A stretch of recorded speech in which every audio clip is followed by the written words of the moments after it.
शिव गुरु की कथा है। यह दो रानी की कथा है। दोनों रानी के एक ही गांव में शादी हो चुकी थी। एक रानी राजपाट में रहती थी और एक रानी उस रानी से छोटी थी, दासी थी उसी रानी की। वह छोटी बहन थी। रानी ने अपनी बहन से कहा, दासी, वह उसकी दासी थी।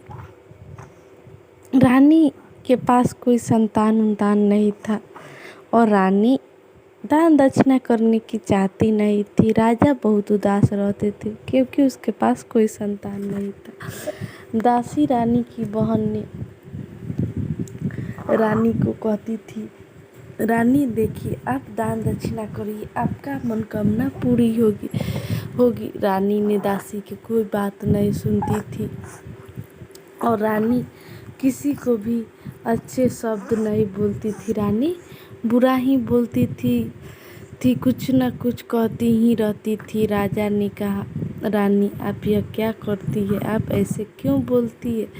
रानी ने कहा, मैं रानी हूँ, मैं कोई दासी थोड़ी हूँ से किसी से डरूंगी, मैं तो रानी हूँ, आप क्यों चिंता करते हो?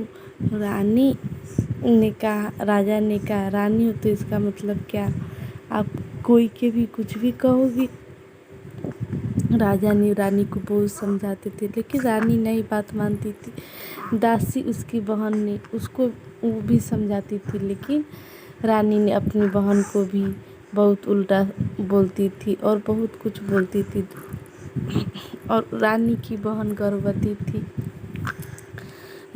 वह अपने बच्चों के जन्म देने वाली थी। तो दासी ने रानी से कहा, रानी मैं काम नहीं करूँगी, रानी मैं कोई काम नहीं करूँगी क्योंकि मुझे अब मैं गर्भवती हूँ और मेरा यही बच्चा देने के समय है। रानी ने कहा, ऐसा कोई बात नहीं, तुम यहीं रहोगी, तुम कहीं नहीं जाओगी। फिर दासी ने एक पुत्र को जन्म देती है। रानी ने उस दासी के पुत्र को देखकर बहुत जलन होता है। वो रानी ने सोचता है कि मेरी बहन के पास पुत्र है और यही कहीं राजपाट ले न ले, इसका बच्चा को मैं मार ही देती हूँ। वह बच्चों के मारने के बारे में सोची रानी ने और दासी ने पूजा पाठ हर एक चीज़ करती थी। दासी शिव गुरु की भी चर्चा करती थी।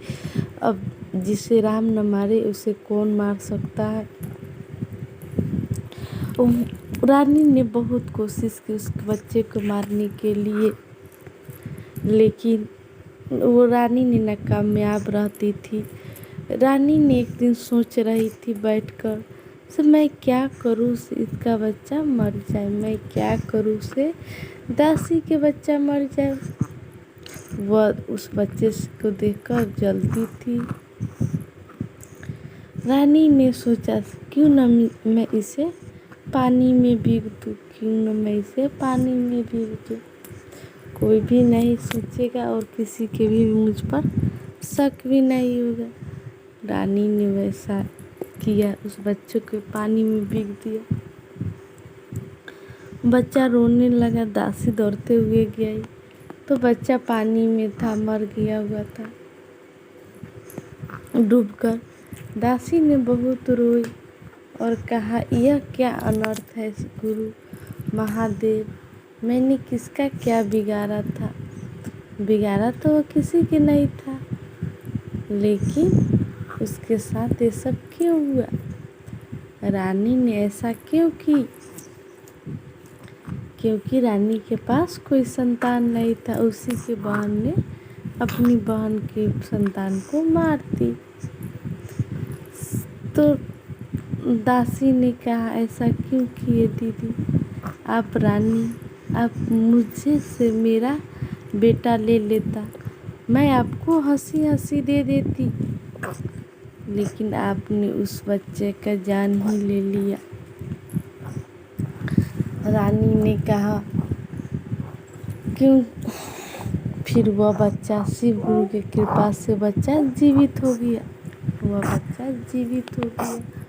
और रानी को घमंड तोड़ने के लिए दासी ने कहा, रानी आप मेरे एक सुझाव लीजिए, आप शिव गुरु के चर्चा कीजिए, आप शिव गुरु के चर्चा कीजिए, आपको शिव गुरु अवश्य देंगे संतान, आपको शिव गुरु अवश्य संतान देंगे। रानी ने अपने मन से बुरी कपटी हटाकर शिव गुरु के चर्चा करने लगी। उसे अच्छा लगा शिव गुरु के चर्चा कर कर, उसका मन के भी शांति मिला। वह अपना पाप का भी पश्चात करना चाहती थी, वह अपना पाप का पश्चात करना चाहती थी। वह अपने संतान होने के बारे में नहीं सोचती थी। वह कहती थी, मैं कैसे अपनी बहन को, पुत्र को मार दी। वह अपनी बात पर अफसोस कर रही थी और अपनी करनी पर फिर अफसोस करने से होगा क्या। वह बिच्छू बिखार कर दान करने लगी थी, दान पुण्य भी करने लगी थी। एक दिन रानी ने राजा से कहा, राजा आप भी शिव गुरु के चर्चा कीजिए। और राजा रानी को बदलते हुए देखकर बहुत खुश थी। राजा ने कहा, ठीक है मैं भी करूँगा। वो भी शिव गुरु की चर्चा, राजा और रानी और दास सब कोई शिव गुरु की चर्चा कर रहा था। तब शिव गुरु वहाँ पर एक साधु के रूप में आए थे भिक्षा मांगने। वहाँ पर शिव गुरु ने साधु के रूप में भिक्षा मांगने आए थे।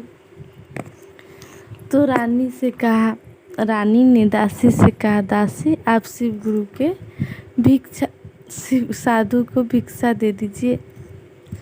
रानी ने दासी से कहा, दासी आप शिव गुरु के भिक्षा दे दीजिए।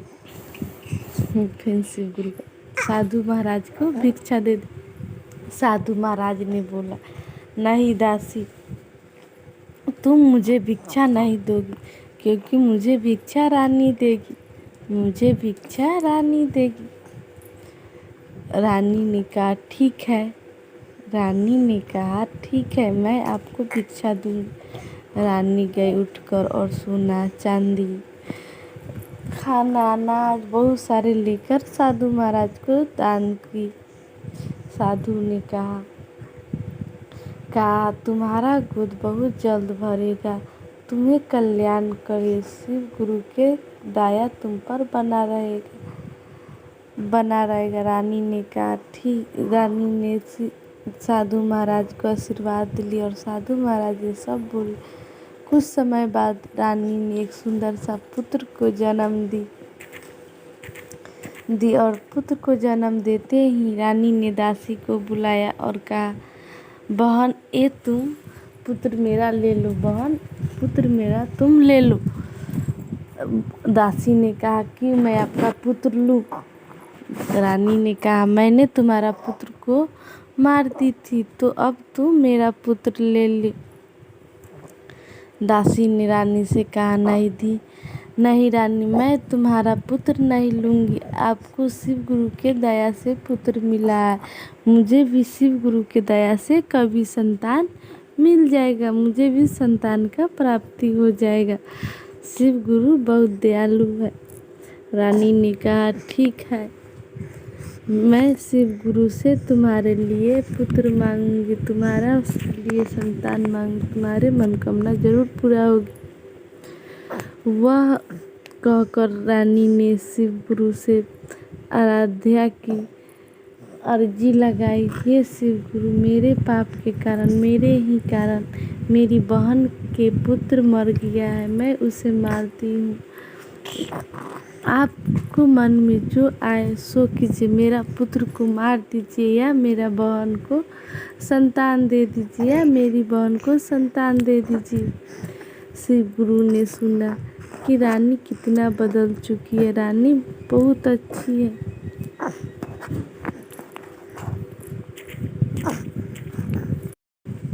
और रानी के बात सुनकर शिव गुरु उसको बहन के भी एक संतान दी, सुंदर सी कन्या जन्म ली। जन्म ली। उस कन्या का और उस लड़के के दोनों का एक ही दिन भंडारा भोज किया गया। उस भोज में हर एक कोई साधु संत सब लोग आए हुए थे भंडारा में, और सब भोजन कर किए। और राजा का बेटा का शिव गुरु के चर्चा में मुड़न हुआ। शिव गुरु के चर्चा में राजा का बेटा का मुड़न हुआ, और राजा के बेटा का नाम शिव रखा गया, और दासी का नाम, दासी के बेटी का नाम पारो रखा गया। और दोनों एक ही साथ खेलता था, एक ही साथ रहता था, और शिव गुरु के कृपा से दोनों का परिवार हंसी खुशी रहने लगा। और शिव गुरु के इतना महिमा अपरंपार है कि दोनों बहन एक हो गई, और दासी को भी रानी का स्थान दिया गया। अगर मेरे ये कथा आपको पसंद आए तो कमेंट बॉक्स में ज़रूर लिखिएगा। जय महादेव।